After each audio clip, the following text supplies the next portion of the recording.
Anissa Coy here with Firehouse Education and this week's Ask Anissa video column. And this week, our question came in from Joel. Joel sent me an email regarding a fire job and beads. And here is what his question is. Hello, Anissa. I want to first thank you for inviting our questions. As a newcomer to the restoration industry, it's great to have someone to reach out to for a professional opinion. My question has to do with contents from a house that recently suffered a fire.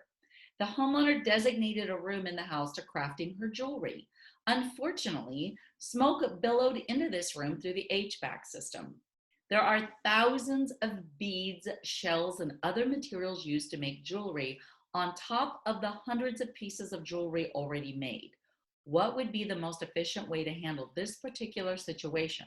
Some of the jewelry doesn't look that valuable while others do. Any advice is welcomed. Thanks again, Joel. And Joel is in Eureka, California, and he is with New Life Service Company. So a couple things here, Joel.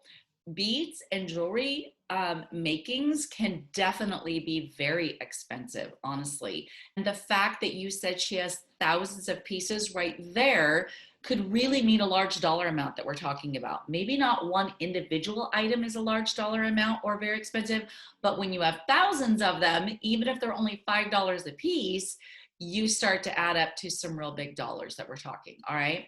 So there is definitely some great ways to handle this. This is why it's so important to pack on a content job like cleaning method.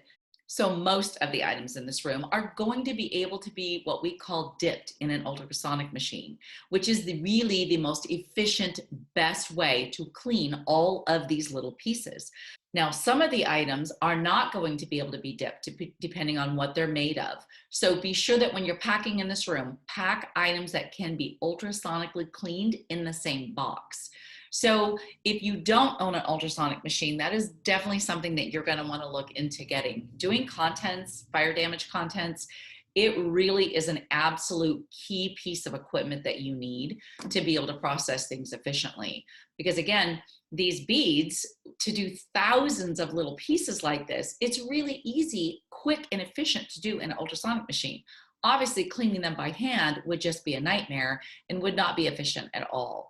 So the other thing that you have to really think about here is maybe some of these items aren't high dollar items, but if they're pieces of jewelry that she made, there could be some really big sentimental and emotional value that this homeowner has to these pieces. So you want to be really careful about that. And some of the components to beading it can be very expensive.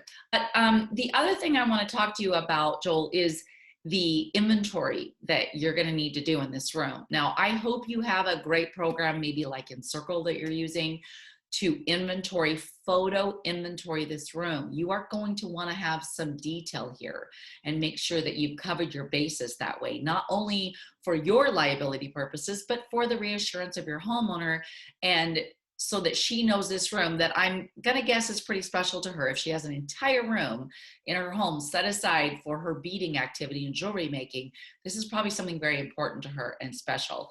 So you really want to reassure her that you're going to have all this inventory done and you're going to keep track of everything. Now, some of these items may not be restorable.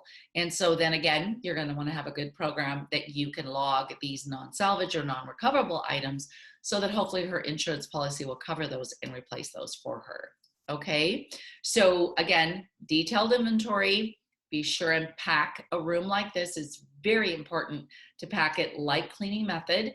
And then be sure that you have the right equipment, like an ultrasonic machine. If you have any questions about what kind of ultrasonic machine or the size, reach back out to me. I'd be happy to have a conversation with you about that. But there are several ones that are really good out there in the industry. There are actually several types of ultrasonic machines made out there in the industry. I know Fireline has one, Omegasonics has one, Marantz has one, and they're all very good. And I've actually used all of them. So if you have any other questions and you want to reach out to me, do so, and maybe I can hook you up with one of the manufacturers.